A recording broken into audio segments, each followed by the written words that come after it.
Hello, I'm CJ Wellerman. Don't forget to click the subscribe button below. Now let's get into it. Ramadan should be the most peaceful month of the year for Muslims, but Hindu nationalists have made the Islamic holy month yet another reason to terrorize followers of the Islamic faith. This is happening because Hindu nationalists have weaponized Hinduism against Muslims. They have turned the Hindu invocation "Praise Lord Ram" into a war cry against Muslims in India. But alarmingly, this weaponization has now gone global. Put simply, Hindu extremists have unleashed the power of the internet to spread their hateful ideology, with a recent study finding that India is responsible for more than 55% of all anti-Muslim content on social media platforms. This hatred is as venomous among Hindus in India as it is among Hindus living in Europe or North America. This means that what was once a localized problem has now gone global. The 500 million strong Hindutva army is now aiming to unite the world against Islam, and it's calling on Hindus to attack Islam's holiest sites.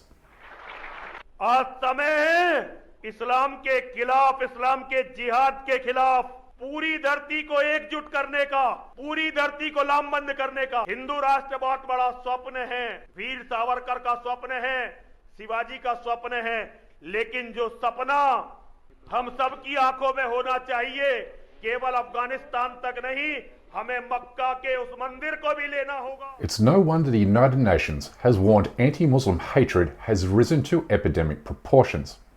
It's because hate speech found online always translates into hate crimes offline, which means the hatred you see against Muslims in the streets of Delhi is being replicated by Hindu extremists in cities throughout the world.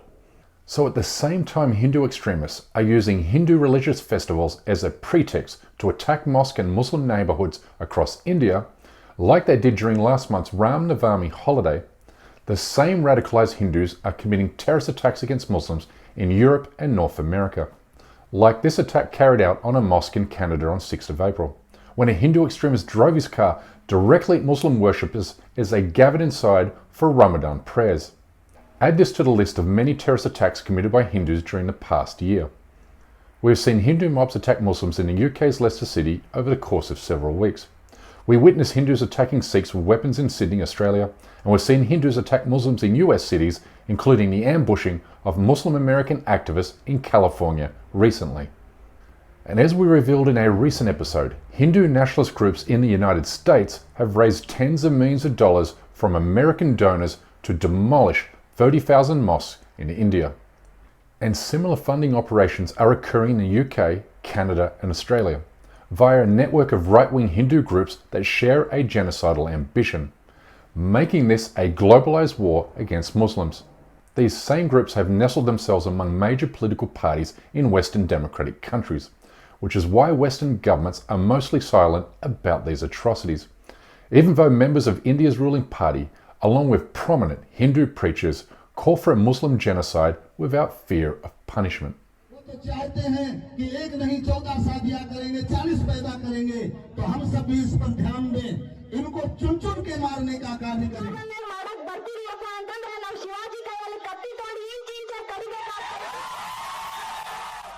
But before we go on, we urgently need your help to expose injustices in the Muslim world.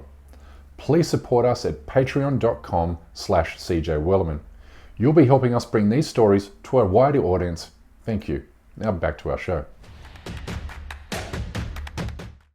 India's ruling party is also celebrating the Muslim genocide that took place in Gujarat 20 years ago, where 2,000 Muslims were mass murdered and tens of thousands more were mass raped. The Modi regime wants this atrocity to be repeated many more times. For instance, last year the BJP ruled government in Gujarat ordered the Supreme Court to release the 11 Hindu extremists who were convicted of gang raping a pregnant Muslim mother and killing her family members during the genocide. The criminals were greeted in the streets as heroes. Now look at the image on the right. That's from yesterday, where rapists who were convicted in the Bilkis Bano case of 2002 were feted by the Vishwa Hindu Parishad. They were garlanded, they were given sweetmeats. So rapists are being feted in Gujarat in 2022. One of the convicted rapists even appeared on stage at a BJP event in Gujarat, alongside a member of parliament on the 25th of March. A few days later, a court in Gujarat acquitted all 26 persons accused of gang raping and murdering more than 12 Muslims in 2002.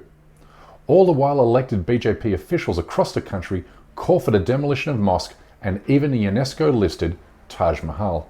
মন্দিৰ এটা তাত নিৰ্মাণ হয় তাজমহল ভাঙি আৰু কুতুব মিনাৰ ভাঙি মইতো মাননীয় দেশৰ প্ৰধানমন্ত্ৰী নৰেন্দ্ৰ মোদী ডাঙৰীয়াক আহ্বান জনাম যে তাজমহল ভাঙি আৰু কুতুব মিনাৰ ভাঙি তাতকৈ ডাঙৰ বিশ্ব সৰ্বতকৈ ধুনীয়া আৰু মন্দিৰ এটা তাত নিৰ্মাণ হয়।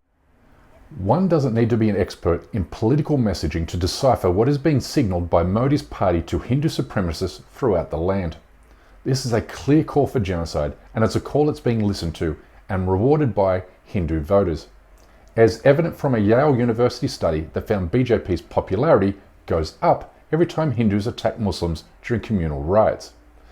Obviously, this incentivizes further attacks against Muslims, which is why we are witnessing a spike in anti-Muslim rallies wherever BJP seizes power at the local and state level. But even more concerning is the realization that Hindu extremists are working off a proven and effective template for violence, as witnessed in India during the past 2 Ramadan fasting months. This is Ramadan last year. 1,000 miles away, another huge crowd in another Muslim area.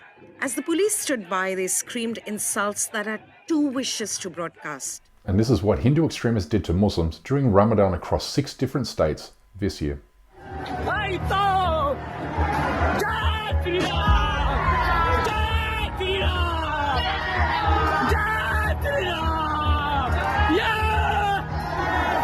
From Delhi to Gujarat, and from West Bengal to Uttar Pradesh, Hindu extremists are using Hindu festivals to carry out organised attacks against Muslim neighbourhoods, where they vandalise mosques and destroy Muslim homes and shops.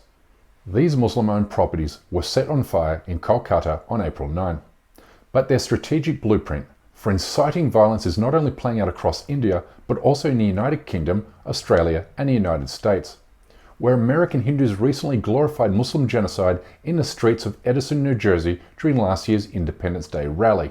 And while all of this is happening, Hindu leaders in the presence of government leaders call for the economic boycott of Muslims and Christians, hoping to starve religious minorities to death. Similar calls are now spreading across the Indian diaspora, which presents Western and Muslim countries with a new security risk: the threat of radicalized Hindu migrants on their shores. In an episode last year, I called on Western governments to ban and deport Indian migrants with ties to Hindu extremist groups. But at this stage, this call has been ignored. But in my new article for the UK's Byline Times, I outline how the UK government must tie its $2.3 billion foreign aid package to strategies that advance human rights and democracy in the South Asian nation. The West should care as much about saving India's democracy as it does about defending Taiwan's, because the lives of 200 million Muslims depend on it. Anyway, that's my time for today. Please don't forget to subscribe to this channel, and we kindly ask you please support this endeavour by becoming a member of this show at patreon.com/CJWellerman. We can't produce, sustain and grow this show without your help, and we offer exclusive benefits to those who do. But for now, good night, good morning, wherever you are, and stay blessed.